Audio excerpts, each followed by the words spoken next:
Greetings to everyone out there in the YouTube land. I'm Ahmed Hassanin, and I just want to give a shout out to Coach Dan.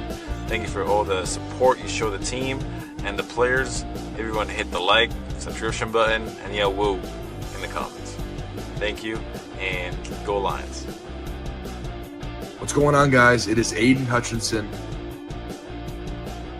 What's up, man? It's your boy Amon-Ra St. Brown. What's up to Lion Talk Live? So we love you too, buddy. What's up, everybody? It's Calvin Johnson Jr. here, a.k.a. Megatron, a.k.a. First Ballot. Greetings and salutations to everyone out there in YouTube land. This is Dan Skipper, offensive weapon for the Detroit Lions.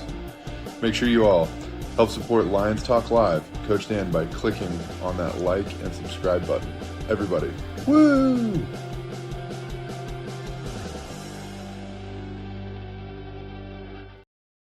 Well, greetings and salutations to everybody out there in YouTube land, and I am your host once again, Dan Thornton. Apparently, I did wear the wrong colored shirt today, but hey, Lions Talk Live, post-game show edition. I'm going to say this. The game just seemed like a little bit of an odd game for the Detroit Lions. You could tell something was wrong, different with this team. Didn't come out with quite the same polished panache that we've seen in the last month or so of the game.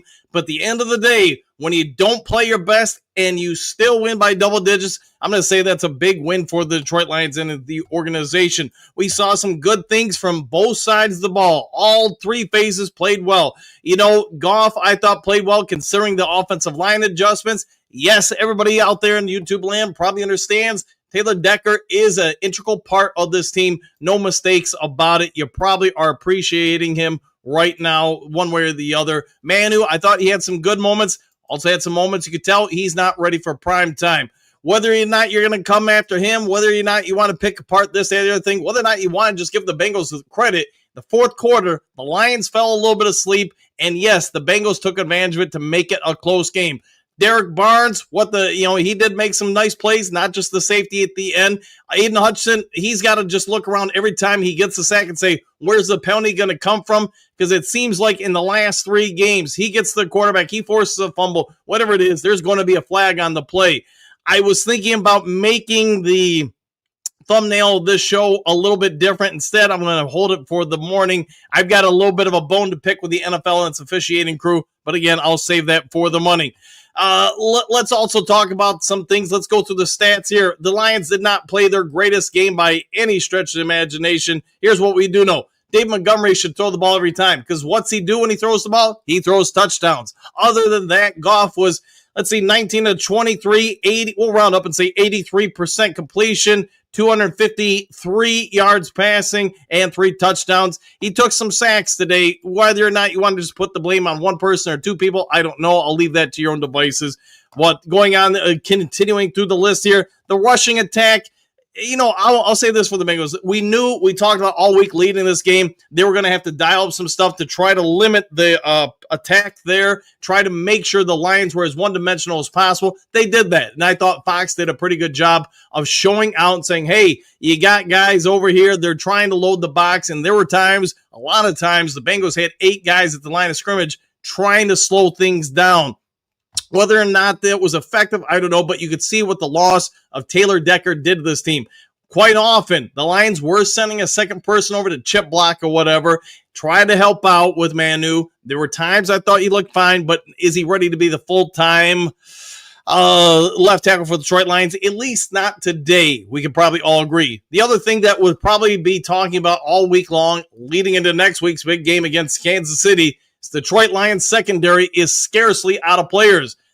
Guys that were just signed 2 days ago are getting out there and having to play because, Terrion Arnold aggravated that shoulder again. Brian Branch had a couple aggravations out there, kept trying to play through. Kirby Joseph, I'm going to give him a lot of praise there because you know what? He did practice all this week. He found a way to man up and get through the game. We can also say that Raquel Singh was a little banged up, but you guys get it. If you're a Lions fan from last year, you're probably a little nervous right now because what did we see happen last year? Injuries wrecked this defense. And right now, all the injuries for the most part are in the secondary. And man, they are starting to build up in a hurry. Hopefully Arnold comes back. I know some people are going to come after him about the penalties, but I also want to be fair. if we're going to come after TA for some of the penalties, we have to also recognize Raquel Singh got penalties. Brian Branch continues to get penalties every game. Some of that is how this Lions defense plays. They're incredibly physical, and it's why I think a lot of teams struggle with it. Fourth quarter, when the Bengals made a rally, got it back to basically 11 points or whatever it ended up being. Let's face it, some of that was they let off the gas from that physicality. I think they felt like they had the game in the bag. You know what? That probably came back to bite them. I'm going to guess both Kelvin Shepard and then Dan Campbell are going to be talking to the team, massaging that point across. We don't ever stop playing until there are zeros on the board. Let's continue to go through the stats for this game. Like I said, Montgomery, great. You should have him pass. He should be your full-time quarterback because all he does is throws touchdowns. He finished with 64 yards. We'll just say a 3.5 average. Gibbs had 54 for a 5.5 average. Receiving, Amon-Ra St. Brown, all this guy does is get open and catch the ball. 8 catches, 100 yards exactly. Tesla, I'm sure everybody's going to be talking about him. He got another touchdown here in this game. 1 catch, 12 yards, and a touchdown. Gibbs, I liked his routes here today. You could see a couple different times during the game, they were breaking him into basically wide receiver packages, and I think we're going to see more and more of that as the season evolves. We were talking about that during the preseason. That ended up happening quite a bit today, and again, the trend is your friend. I always like to say, I think you're going to see Gibbs, Montgomery in the backfield at the same time, and then Gibby flexed out to a receiver. Brock Wright, I really liked his blocking today. Pass catching was there. Sam I. M. Laporta, 5 catches, 92 yards, and a score. Gibbs also, you guys saw, had 2 catches, 33 yards, and a score. And then I already mentioned Brock Wright getting a score, and then Isaac Tesla got a score. All right, go to the defense. Derek Barnes with the biggest sack maybe of the game, getting that safety, forcing the punt, basically ineffective, ending the game. Aiden Hutchinson had 3 sacks, but once again, it's only 1 because of penalties. And yes, you can say why the Lions keep costing Aiden Hutchinson penalties, but it is what it is across the board. They're going to have to work on some stuff. I also want to point out that Mekhi Wingo was inactive once again for this game. Why is that? Well, in my opinion, be great to see what the Duke crew has to say about it, but I think it's Tyler Lacey. I think watching him play, how they're flexing him between tackle and end, plus Pat O'Connor, I think Lacey's come in and shown us a whole lot in a limited amount of time. It's going to be real interesting to see where his development goes. I did a video earlier in the week about him. I think he could end up being a big win for this team and something that you didn't have to give up anything to acquire. All right, we're going to go over to a first-timer on the show, a special guest, help break down this game. And again, apologies about the shirt. I was wearing some Lions gear, hanging out with some friends watching it. Didn't think about the fact that, maybe it wouldn't show up so well on camera. Anyways, Riley O'Brien, how you doing, my friend? Hey, Dan, I'm doing well, man. Can you hear me? I can hear you just fine. So let's talk about this game. Lions, they just never really seemed like in the first half to put the foot on the throat of the Bengals. At halftime, it's game. Third quarter, we kind of woke up, I guess you could say, got the lead. And then the fourth quarter. Tell me what you saw on the field in the fourth quarter. Yeah, it was. I was just watching with my buddy Jack Rumsey, and we were talking about it. It was one of these deals where you it was the fourth down, right? That they called the flag on Anzalone that was a horrible call. And I'm not somebody that's always jumping on saying, hey, bad call here, but that kept Cincinnati's drive alive. They eventually get a touchdown. The game should have been over a lot earlier than it was. It felt like it was over. Then all of a sudden it was, Cincinnati actually still here hanging around. And then they had the great response to go have a long drive to kind of put the game out of reach again. So it was just a little moment where Cincinnati felt like maybe they had a shot there, but good response for the Lions. And overall, we'll take it. This is a kind of the game that I thought might, play out the way that it did. Yeah, you look across the NFL every week. There seems to be like, was it last week? Not this week. Chargers lose to the Giants. Nobody would have anticipated that happen. So for the Lions to consistently go on the road or at home and keep putting up 30-some points, I mean, my goodness, this is like the 89th week in a row they've scored 30 or more points. What can you say the fact that they went into the road, got some unfavorable calls, saw the Bengals kind of rally back, had to go with guys that were literally just signed to the secondary and the team, hours ago, weeks or a couple days ago, not weeks, but a couple days ago. And yet these guys came in, they found a way to hold off the Bengals and get the win. What does that say to you about this current Lions team? Just winning in different ways, right? I mean, you go out and you kind of put the gas down right off the bat. Laporta comes out, has a great opening drive, multiple receptions. You just made it clear right out of the gates that we're going to dictate how this game is played. And then, I think 3 first half turnovers for Browning. I don't know the last time the Lions had 3 turnovers in the single half. Right. And the best thing was on those short fields, we saw the Lions offense capitalize and get touchdowns, one of which was the trick play with Montgomery. Jack and I were talking about it. I said, man, that's so demoralizing because for Cincinnati, you throw a pick, short field, you feel like you maybe can hold them to 3, although Campbell's probably not going to kick a field goal here. Right. And then they run a trick play and get a touchdown. So giving up a touchdown either way is demoralizing there. But in that fashion, it just feels like, man, we thought one thing was going to be coming here. Nobody, myself included, thought Montgomery was about to throw a touchdown. And, but it was an emphatic win. And in a 17-game season, you take wins however you can get them. But at the end of the day, as you go through the box score here on this, I mean, just a 153 rating for Goff. Yeah, I mean, he just continues to do this. There was a graphic at the start of the game since 2022. He's first, second, third in all these different categories.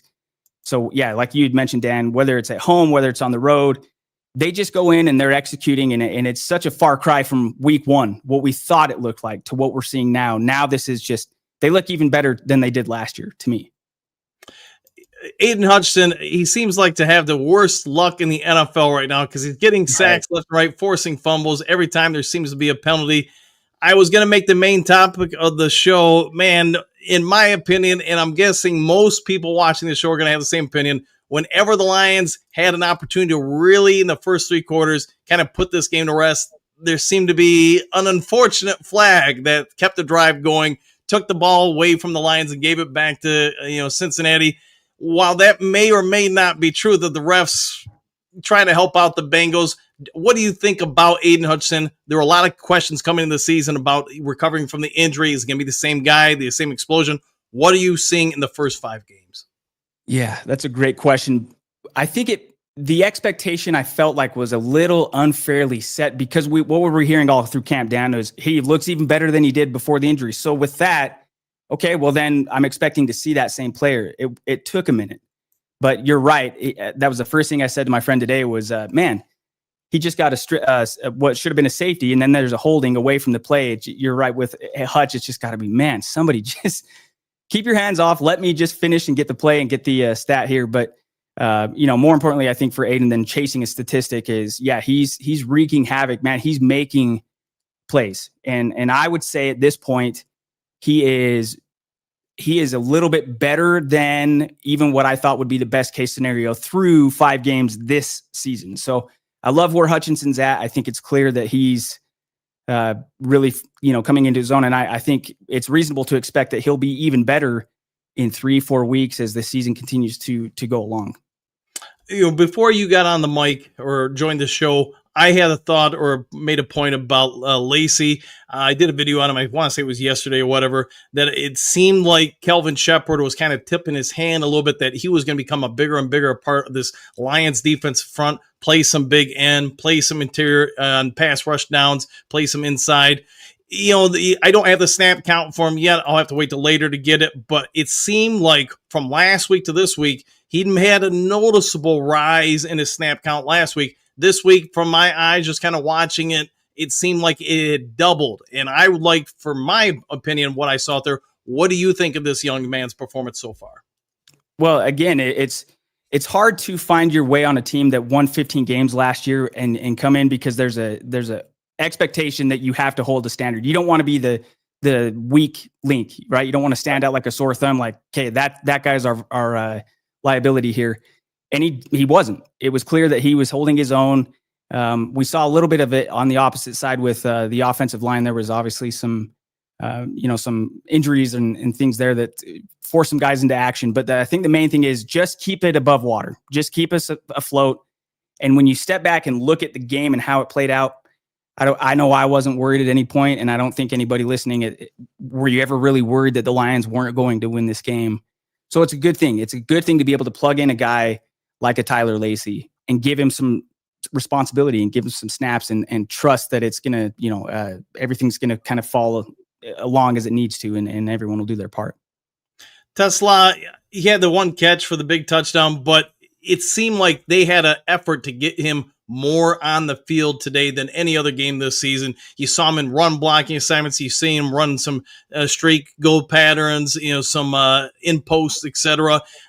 It seemed like he had a also noticeable snap count increase from prior weeks. What are you seeing out of this kid that maybe gets the Lions coaching staff saying, hey, we simply need him on the floor more? Yeah, I'm waiting to see a catch that isn't a one-handed catch or a touchdown. I'll take them, right? We'll take it, any one of those that we can get. But I keep waiting to see him get involved on a slant or a drag route and get some yards after the catch. But it's just bit by bit. If the team wasn't as good as they are, I think Tesla would be getting more receptions and the ball would be coming his way more. But I mean, what did JMO have today? He had one reception and one.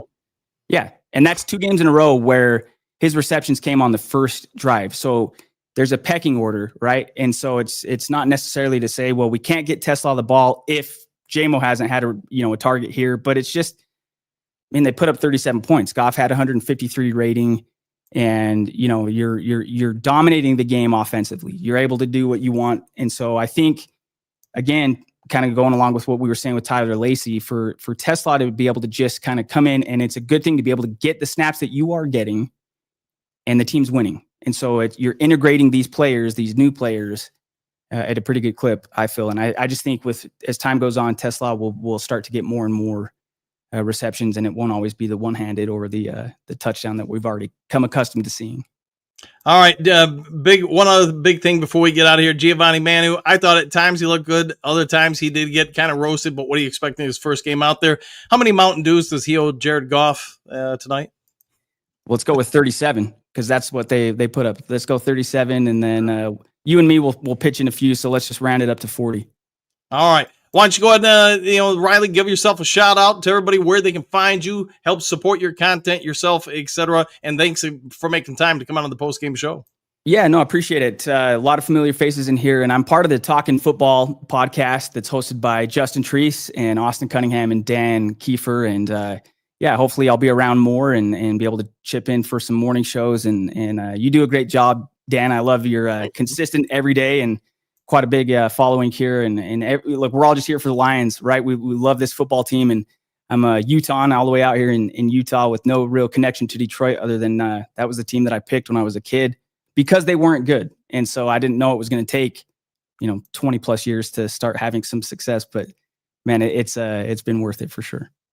All right, Duke Crew, Lions improved to 4-1 on the young season. Hey, a month ago, everybody was jumping off the ship saying things are sinking. We got no offensive line. It's all over. And some in the chat were saying we're going to have a top 3 to 5 pick. Maybe that might have been an overreaction, but right now I think we're all just starting to look forward to the rest of the season. Look forward to next week. We've got a big game, 2 big games before we have the bye week. We'll try to keep you up to date. So if you guys would be so kind before checking that out, hit the subscribe button, hit the like button, hit all the buttons. Take care. Enjoy the rest of your night. Do something kind for somebody you don't know, and we'll see you all on the next Lions Talk Live. Take care, everybody. Excuse me, sir, would you... Donations to Reverend Moon? Jews for Jesus? Read about Jehovah's Witness? How about Buddhism? Jerry's kids? Oh, yeah. Scientology? Or nuclear power?